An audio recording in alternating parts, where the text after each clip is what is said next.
Boa tarde a todos. Está começando mais uma roda de conversas do Departamento de Ciências Sociais da PUC-Rio. E na roda de hoje temos os convidados Leandro Castro, que é mestrando do Departamento de Serviço Social da PUC-Rio, assistente de pesquisa do CIESP e coordenador do coletivo A Rocinha Resiste. Além dele, temos também Irene Risini, professora do Departamento de Serviço Social da PUC-Rio e diretora do CIESP, e o professor e diretor do Departamento de Ciências Sociais da PUC-Rio, Marcelo Burgos. Então, Leandro, vamos começar com você, que é coordenador do coletivo A Rocinha Resiste. Eu queria saber de você, como mestrando de serviço social, mas também como morador da Rocinha, como está a situação na Rocinha? Quantos óbitos já tem, quantos infectados, e se esses dados são confiáveis assim, pela disponibilidade de testes. Boa tarde. Eu queria primeiramente agradecer a todos e todas pelo convite para a roda de conversa. Acho que começar pensando, sobretudo, no que tudo isso tem despertado assim, de desafio, né, para nós moradores de favela. Eu sou morador da Rocinha e até a gente começou um trabalho com o coletivo A Rocinha Resiste no dia 19, buscando mesmo fazer uma leitura desse contexto, buscando entender de que forma, né, nós moradores, juntamente com a rede interna aqui dentro da Rocinha, as instituições da sociedade civil e até mesmo alguns equipamentos públicos, entender como que esses atores diversos estavam se mobilizando, né, em torno do Covid-19. E aí eu acho que o primeiro incômodo, enquanto morador, e aí falando também enquanto profissional, enquanto mestrando, partiu muito das informações da mídia, da própria mídia, né? Como que a mídia ela falava das medidas de prevenção do Covid-19, mas ela não conseguia comunicar para a favela, né?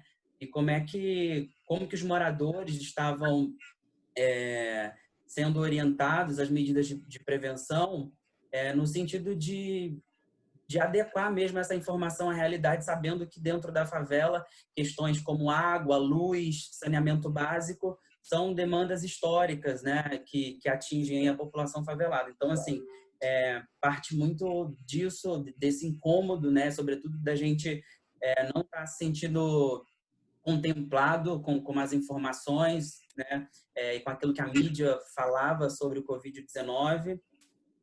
O A Rocinha Resiste, ele é um coletivo de moradores aqui da Rocinha, que busca articular com outras favelas, entendendo as favelas também como pontos em comum, apesar das favelas serem diferentes uma das outras.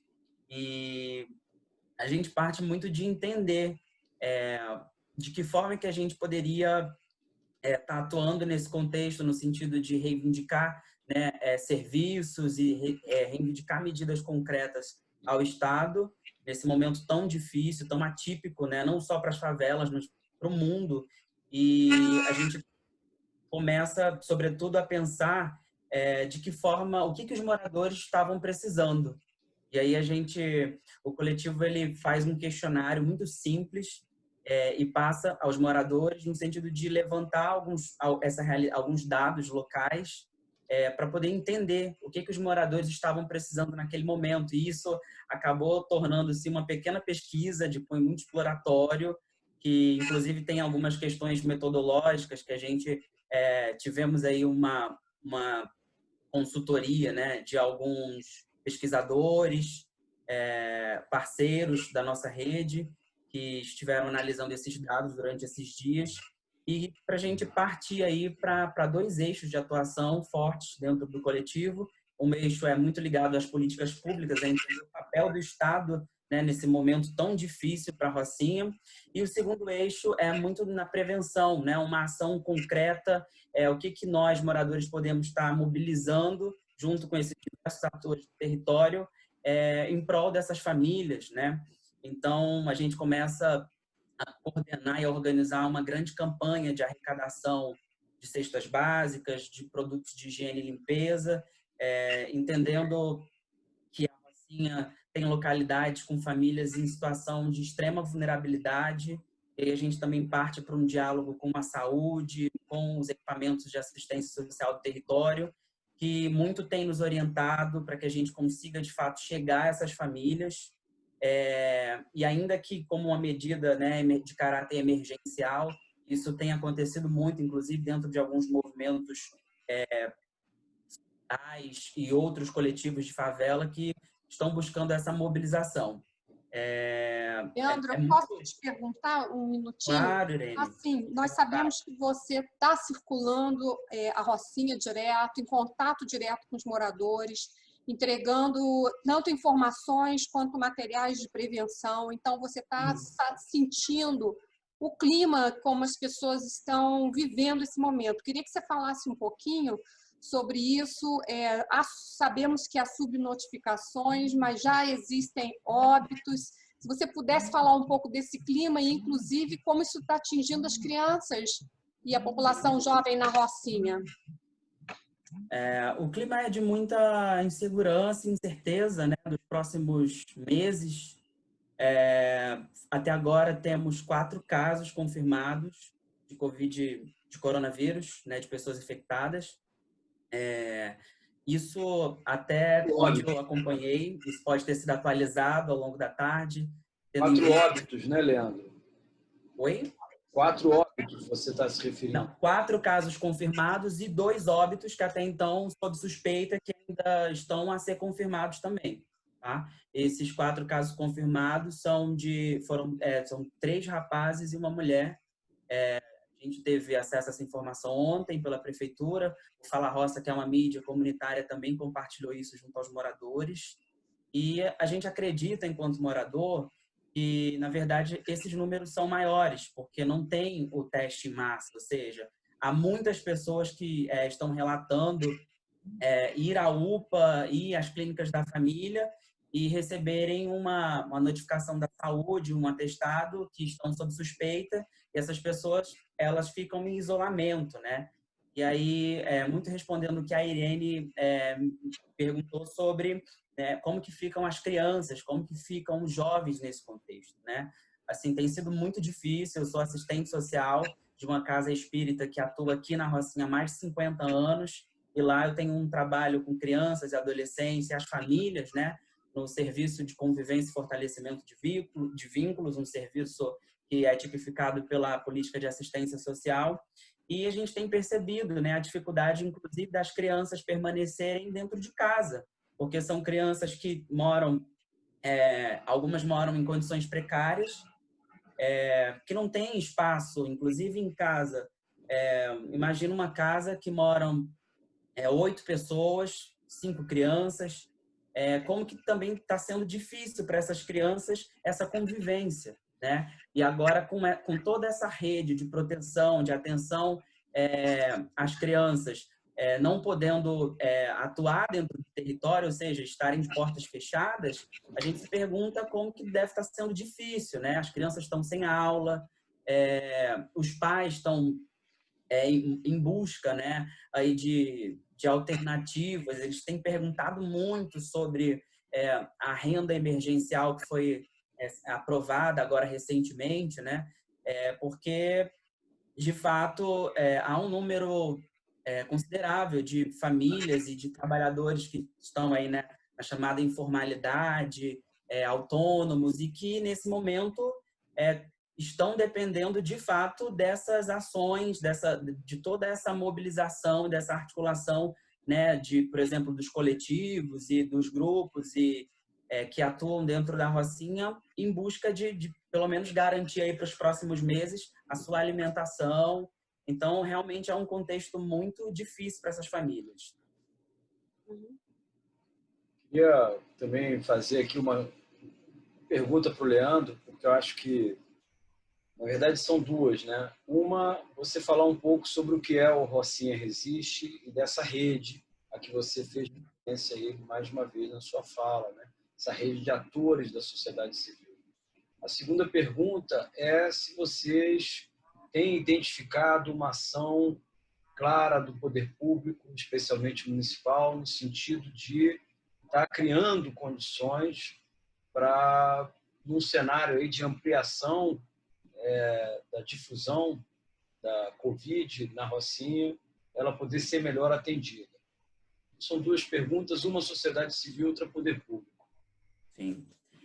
O A Rocinha Resiste é um coletivo de moradores de favela que faz uma articulação, né, como já falei, com outras favelas e também tenta fazer essa articulação, inclusive, com as universidades também, buscando discutir questões emergentes e históricas do contexto, né, da favela, da Rocinha. Então, a gente discute moradia, discutimos educação, discutimos saúde no contexto da favela, direitos humanos, segurança pública. Esse coletivo ele tem 2 anos, tá? Ele surge em um contexto de intervenção militar na Rocinha, né? 2018, onde um grupo de moradores questiona porque sempre os favelados têm que ser pautados por pessoas de fora da favela e por que os moradores não têm essa mobilização de discutir sobre a sua realidade, fazendo essa articulação, né? Com a cidade e com as outras favelas, e que aquele momento era a hora da gente poder falar o que a gente quer enquanto morador de favela, inclusive poder reivindicar isso, né? Reivindicar essa efetividade das políticas públicas que são pensadas para a favela, nessa articulação com outros movimentos e com a própria academia, que tem sido também uma grande parceira nossa. Então, quando eu falo de rede, na verdade, eu falo de instituições que atendem famílias aqui dentro da Rocinha, né? Eu falo também de outros coletivos como Rocinha Sem Fronteiras, que também tem um histórico aí de atuação, sobretudo reivindicando a água, o saneamento básico, com lideranças comunitárias importantes, como Maria Helena, que atua na área da saúde, Martins, que tem uma militância, né? Toda uma história de reivindicação do saneamento básico na Rocinha, Firmino, que traz consigo muito essa discussão sobre memória. Então, essa rede, né, que está dentro da favela discutindo e trazendo esse debate, sobretudo pensando nas políticas públicas, né, e nessa relação contraditória que perpassa nessa relação entre Estado e favela. Qual foi a outra pergunta que você me fez? Sobre a atuação do poder público nesse momento. Então, a atuação do poder público, né? Acho que assim, o sentimento, e aí trazendo muito sentimento mesmo de morador, mas trazendo também a minha visão enquanto profissional, enquanto assistente social. Acredito que assim, o poder público, nesse momento, deveria estar fazendo mais, né? Por exemplo, a gente tem aí o CRAS, que dentro da área da assistência é quem faz a gestão do território, e a saúde também, que tem atendido essas famílias. A gente percebe, sobretudo, né, uma precarização das condições de trabalho dessas equipes. A gente não vê o Estado tomando medidas concretas para as favelas. Então, eu acredito que nesse momento, mais uma vez, os moradores tendo que se organizar, porque isso não acontece de agora, né? Esse movimento dos moradores terem que ir para a rua e reivindicar por seus direitos em períodos e em contextos difíceis, né? Isso já faz parte mesmo de um histórico de resistência social em que a gente fica muito incomodado, porque enquanto coordenador de um coletivo, a gente entende que o que a gente está fazendo, o Estado deveria garantir. O Estado deveria garantir, nesse momento, os benefícios eventuais, que é uma modalidade de proteção social para as famílias, sobretudo em contexto de calamidade pública, em que talvez a cesta básica deveria estar sendo... Penso eu que as cestas básicas deveriam estar sendo garantidas pelo Estado e ser uma medida muito não focalizada nos mais pobres, mas de cunho universal. Que todo aquele morador que precisasse nesse momento, trabalhador informal, autônomo, pudesse ter acesso a esse tipo de benefício, né? E o que você vê são os moradores tendo que ir para a linha de frente, andar pelos becos, vielas da favela, de casa em casa, se organizar, pensar em toda uma logística de distribuição, criar critérios, e você percebe que o Estado, ele até se faz presente, ele não está ausente, ele se faz presente, mas parece que a prioridade dele, de fato, não é garantir medidas concretas para a população. Então, por uma questão de sobrevivência, enquanto morador, a gente tem um lema, né? Nós por nós. Eu acho que fala muito desse histórico, né? Então, assim, é um pouco do que o coletivo A Rocinha Resiste tem tentado fazer. E não pensando só enquanto coletivo, mas pensando também como que a gente fortalece as instituições que já estão aqui há anos também, que atendem essas mesmas famílias. E é por isso que a gente também tem repassado boa parte das doações que a gente recebeu para a sociedade civil, né? A gente tem feito aí parcerias com setores da própria igreja evangélica, a gente tem fortalecido terreiros de umbanda, a gente tem fortalecido creches comunitárias com doações, buscando agir de forma coletiva nesse momento, né?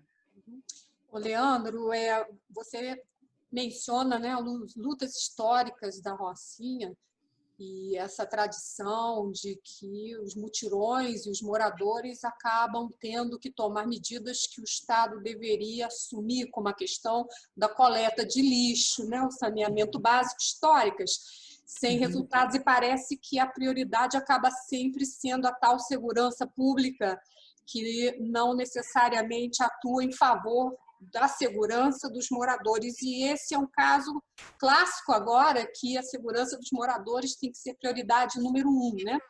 Então, talvez você pudesse falar um pouquinho para a gente como que se pode ajudar mais, enfim, outros, como se pode, em primeiro lugar, a própria PUC, que é uma vizinha que está comprometida, estamos preocupados e tentando, né, nós, outros professores, Marcelo e outros vários departamentos, tentando ver que outras possibilidades de apoio podem chegar à Rocinha. Então, essa é uma mensagem que você passaria para os outros e como isso pode circular mais em termos de informação dentro da própria Rocinha. O que você acha? Eu penso assim que a PUC, acho que ela tem muito a contribuir, né? Eu percebo também já a própria busca, né, dos departamentos de estarem próximos à Rocinha e de fazer essa articulação com a Rocinha. E aí eu falo do CIESP, e aí eu falo também do professor Marcelo Burgos, né? Estivemos presentes aí numa reunião aqui na Rocinha para discutir sobre o projeto Comunidade Cidade, né? Sobre o plano diretor da Rocinha, enfim. E eu acho que nesse momento é muito importante, né, essa nossa articulação com a PUC, que está tão próxima, sobretudo pensando como que a gente pode estar informando melhor a população sobre essas medidas de prevenção, trazendo, inclusive, pensando nos seus projetos, né, de pesquisa, em formas da gente poder subsidiar políticas públicas através dos projetos que estão voltados nessa articulação com a Rocinha. A gente tem falado muito assim nesse momento sobre a importância, inclusive, da academia estar próxima, né, fortalecendo essas ações que essas instituições, né, já estão fazendo, não só os coletivos, mas a própria sociedade civil, ou seja, como é que a PUC se aproxima, né, dessa rede que atende a população da Rocinha. Eu acho que a gente tem muito ao que se pensar nesse momento. Nos próximos meses serão meses difíceis, mas que é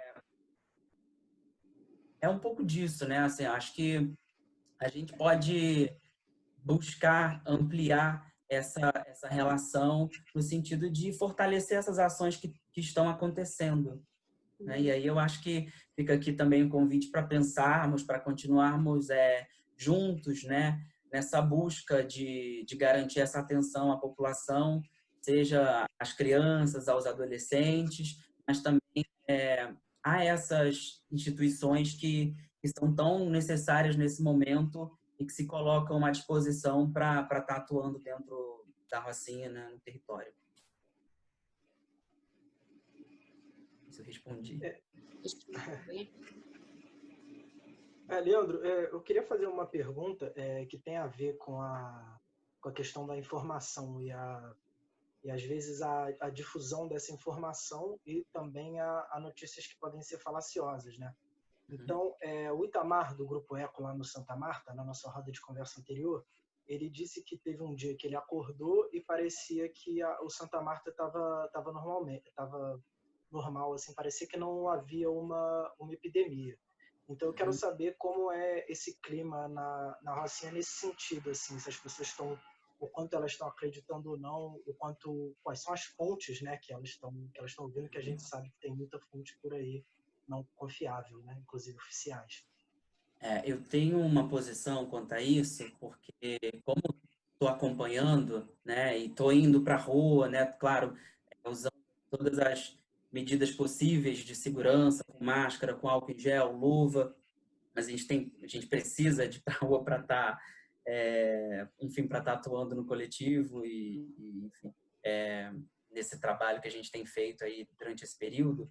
E eu percebi que o que atrapalhou muito, viu, o entendimento da população foi a própria fala do presidente. Quando o presidente ele desconsidera a medida de proteção de isolamento, que acho que é uma das principais, que é o isolamento social nesse período, a quarentena, e quando ele fala que o comércio deveria voltar, que dá a entender, né, que o isolamento poderia ser flexibilizado, né, uma forma de isolamento vertical, e a gente percebe que depois da fala do presidente, né, junto com a fala do prefeito, e aí o governador, né, da cidade do Rio de Janeiro tem uma outra fala dizendo que não, que é para a população continuar em casa, a gente percebe que nos próximos dias a população de fato volta às ruas de uma forma mais intensa, né?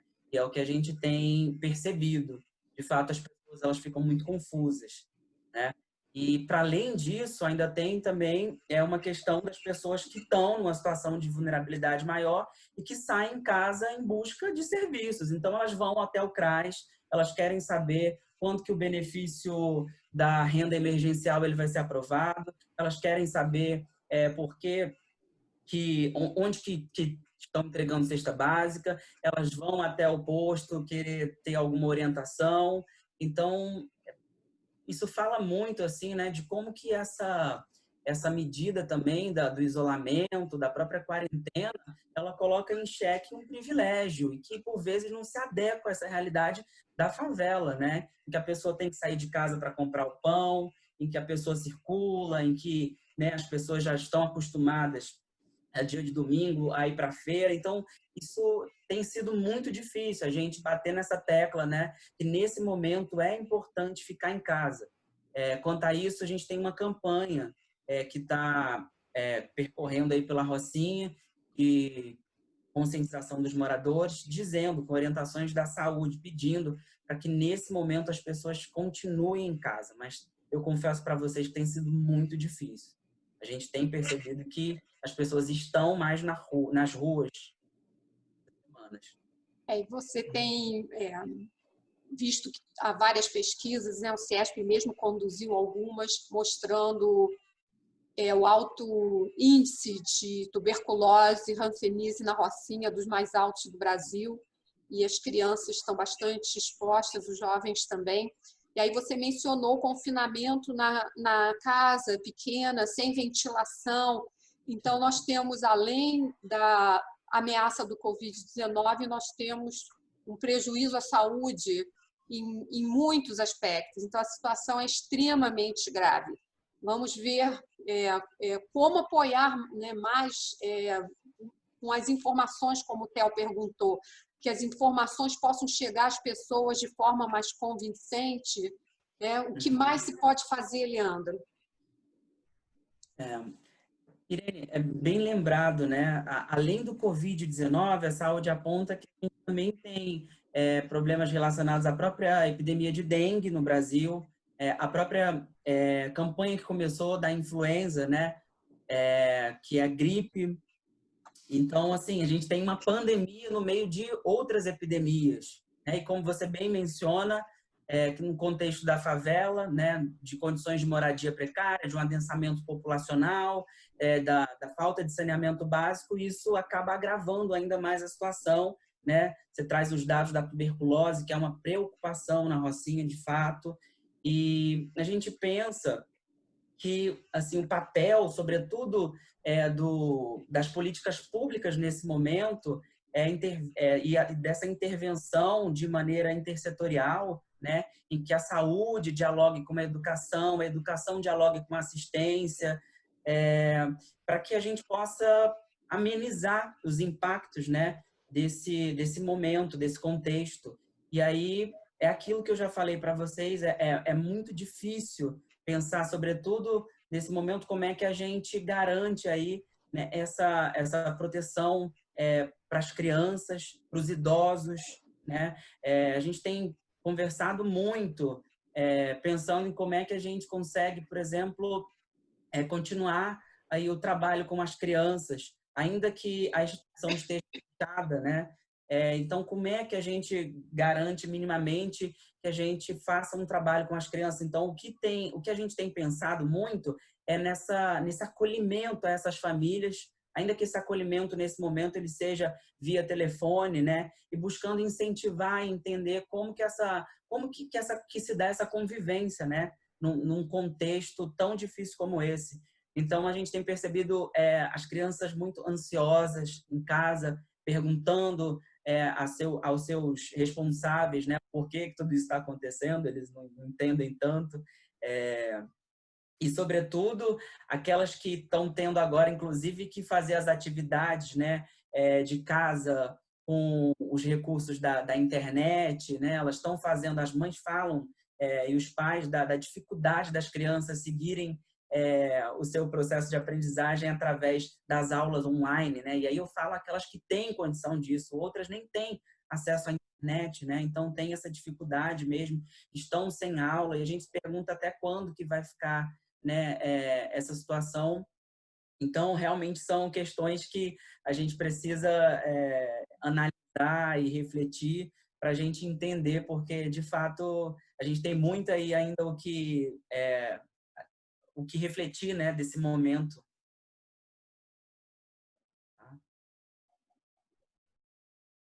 Perfeito, Leandro. Marcelo, tem algo mais a perguntar? Irene? Eu perguntaria rapidamente, o Leandro mencionou uma pequena pesquisa, né, Leandro, entre os moradores. Eu acho isso super importante, porque faz um survey de opiniões. E o que vocês têm aprendido com essa pesquisa? Olha, essa pesquisa, ela parte mesmo do início, né, de quando o Coletivo A Rocinha Resiste começou a pensar de que forma que ele ia atuar, né, no contexto de pandemia, pensando na Rocinha. E aí a gente decidiu fazer algumas perguntas, né, passar um questionário com algumas perguntas aos moradores, sobretudo entendendo o que esses moradores precisam nesse momento, quais as medidas de proteção eles estavam conseguindo cumprir. E aí esses dados foram analisados, a gente já tem esses dados todos organizados, a gente ainda não tem um relatório dessa pesquisa, porque ainda está em andamento, né? Tem pessoas voltadas a nos dar esse apoio. E aí, trazendo um pouco já assim, do que a gente pôde perceber durante esse processo, é que a água foi uma tecla assim, que a população bateu muito, né? Localidades que ficaram 5 dias sem água, e eu fiquei 2 dias sem água em casa, e fiquei assim, caramba, como é que a gente consegue cumprir uma medida básica, que é lavar as mãos se a gente não tem água em casa? Mas é aquilo que eu falei, né? Isso não é uma realidade de agora. Isso é um problema histórico da Rocinha, histórico da distribuição de água da Rocinha. A Rocinha tem um reservatório hoje da SEDAI, né, na parte alta, mas a distribuição ainda é muito precária, né? Localidades que têm água, que a distribuição é garantida, e outras localidades acabam ficando sem. Então, um desafio nosso, é uma tecla que a população bate muito, né? De que essa distribuição de água seja efetiva, que ela, de fato, chegue, né, nas diferentes localidades. E aí, essa pesquisa, ela tem alguns probleminhas metodológicos, porque foi feita, né, de uma forma, digamos assim, sem uma discussão maior, mas é um questionário, inclusive, que temos conversado, que ele pode servir de base para outros estudos, e aí eu acho que é muito interessante, viu, Irene, o envolvimento da PUC, né, com essas futuras pesquisas. A Rocinha, assim, e o próprio coletivo A Rocinha Resiste tem falado muito, assim, nessa nossa busca por entender, né, essa realidade e pensar projetos de pesquisa, né? E, enfim, o Departamento de Ciências Sociais já também busca, né, fazer essa articulação com a Rocinha, o CIESP também já faz isso e, inclusive, tem um projeto agora, né, voltado para a primeira infância, em contexto de vulnerabilidade. Eu estou tendo a oportunidade de participar enquanto assistente de pesquisa.